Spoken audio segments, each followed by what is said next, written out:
ऐसी गलती आप कभी भी मत कीजिएगा। आसानी से दवाई पी ले रहे लोग। ये है सबसे आसान तरीका जिससे बच्चे आसानी से दवाई पी ले खुशी खुशी। Hello friend, welcome back to my YouTube channel. आप सबका स्वागत है मेरे नए ब्लॉग में। ये वीडियो मैं पहले डाल चुकी हूँ, तो एक फ्रेंड ने मैसेज किया था कि आप एक और वीडियो ऐसे बना सकते हैं, तो मैं ये दोबारा वीडियो बना रही हूँ।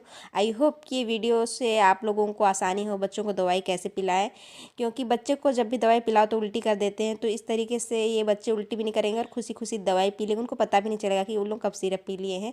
तो ये सबसे आसान तरीका है। ये मुझे ऐसा लगता है, ये मेरा एक्सपीरियंस है कि बच्चों को कैसे दवाई पिलाना चाहिए। सभी का यही शिकायत रहता है कि बच्चे दवाई नहीं पीते हैं, पिलाने के बाद उल्टी कर देते हैं। तो हर किसी मम्मी का यही परेशानी होता है कि बच्चे दवाई नहीं पीते हैं। अगर दवाई नहीं पिएंगे तो ठीक कैसे होंगे। तो ये मेरा एक्सपीरियंस ही है कि मैं कैसे बच्चों को दवाई पिलाती हूँ। पिलाते पिलाते आदत हो जाता है कि बच्चे किस तरह से दवाई पीने का पसंद करते हैं।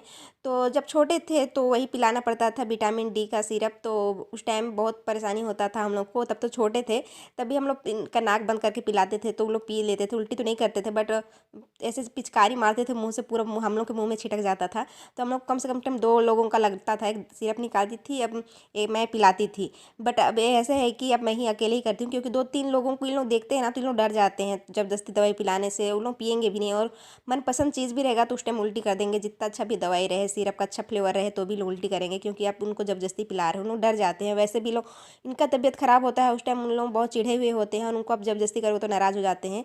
तो आप कोशिश कीजिए कि आप खुश रहें। बच्चे किसी चीज़ पे खेलते हुए भूले हुए रहें या मस्ती करते रहें, तो आप उनको खुश रखो उस टाइम, फिर दवाई पिलाओ। मैं यही करती हूँ। ये मेरा एक्सपीरियंस है कि मैं, क्योंकि मैं जबरदस्ती जब भी पिलाती थी तो लोग उल्टी कर देते थे। और जब ये लोग खेलते रहते थे तो मैं इनको जाके सिरप पिला देती थी, तो लोग आसानी से पी लेते थे और उनको पता ही नहीं चलता। बस घूर के मेरे को देखते थे एक बार।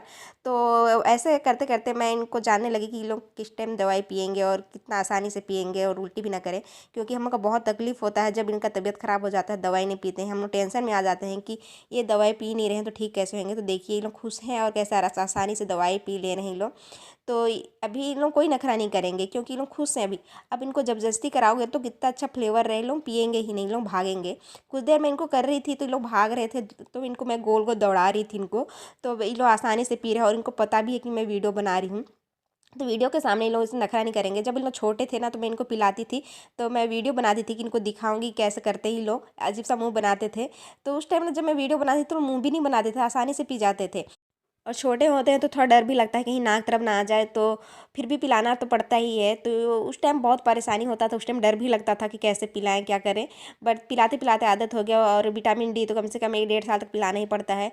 तो उस टाइम तो पिला लेते थे। अब बड़े हो गए हैं तो ज़्यादा परेशानी होता है, क्योंकि हम लोग को परेशान करने के लिए कोई भी मौका नहीं छोड़ते इन लोग। जैसे आप दवाई पिलाओगे वैसे ही लोग थूक देते हैं, या अगर पी भी लिए तो थोड़ी देर के बाद उल्टी कर देते हैं। और आप देखो कितने खुशी खुशी पी रहे हैं, क्योंकि ये लोग को कोई टेंशन नहीं है। ये लोग परेशान नहीं है। अगर चिढ़े हुए रहते तो अभी ये लोग पीते ही नहीं। थोड़ी देर इन लोगों को पिलाने की कोशिश कर रही थी ना, तो पी नहीं रहे थे।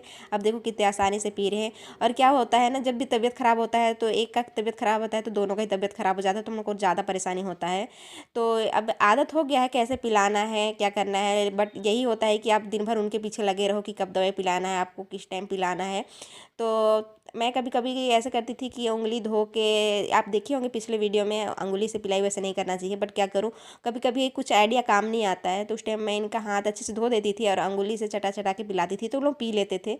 बट आप ऐसे गलती कभी मत करना कि आपको किसी भी चीज़ पे दवाई मिला के पिलाओ। ऐसे कभी मत करना। जैसे कि कुछ लोग रोटी या खाने या कुछ में मिला के पिलाते हैं, ऐसे कभी मत कीजिएगा आप। जैसे आप देखते ही होंगे, जब दवाई के साथ आपको उनके साथ एंटीबायोटिक जो सिरप होता है, वो कुछ दिन के बाद उसका कलर चेंज हो जाता है। तो वैसे ही हर चीज़ आप किसी चीज़ पे मिलाओगे तो उसका दवाई का असर कम हो जाएगा, या फिर कुछ उसका साइड इफ़ेक्ट होगा। तो मैं ये तरीका भी करती हूँ। आप भी एक बार ज़रूर ट्राई करके देखिएगा, क्योंकि जब बच्चों का तबीयत ख़राब होता है तो लंबे टाइम तक दवाई चलता है, तो बच्चों को पता चल जाता है कि दवाई पिलाने वाले हैं और उसका टेस्ट भी जान जाते हैं, तो लोग पीना नहीं चाहते हैं। और सबसे बेस्ट ऑप्शन है कि आप डॉक्टर से एक बार सलाह ज़रूर लीजिए। जब बच्चे दवाई नहीं पीते हैं तो कई बार डॉक्टर दवाई चेंज करके भी देते हैं, लेकिन हमारे बच्चे तो इतने सीधे नहीं हैं कि दवाई पी ले आसानी से। हर दवाई को इनको बड़ी मुश्किल से पिलाना पड़ता है, बहुत मेहनत करना पड़ता है। तो मैं नए नए तरीके से इनको पिलाने की कोशिश करती हूँ। तो ये देखिए, मैं दूध बोतल ली हुई हूँ, इसको मैं अच्छे से धो लेती हूँ उसके बाद पानी जो रहता है उसको मैं सुखा लेती हूँ, अच्छे से पोंछ लेती हूँ। उसके बाद आप जिस ढक्कन से पिला रहे हैं, कितना ml आपको पिलाना है उतना आप निकाल लीजिए ढक्कन से। उसके बाद आप निप्पल में डाल लीजिए और उनको पिलाइए। बट फिर भी लोग आसानी से नहीं पिएंगे, उनके पीछे तो दौड़ना पड़ेगा ही। तो मैं ऐसे करके पिलाती हूँ तो ये लोग आसानी से पी जाते हैं अलग अलग तरीके से। आई होप कि ये वीडियो आपको पसंद आया। वीडियो पसंद आया तो लाइक कमेंट शेयर कीजिए, चैनल को सब्सक्राइब कीजिए और कमेंट जरूर कीजिए।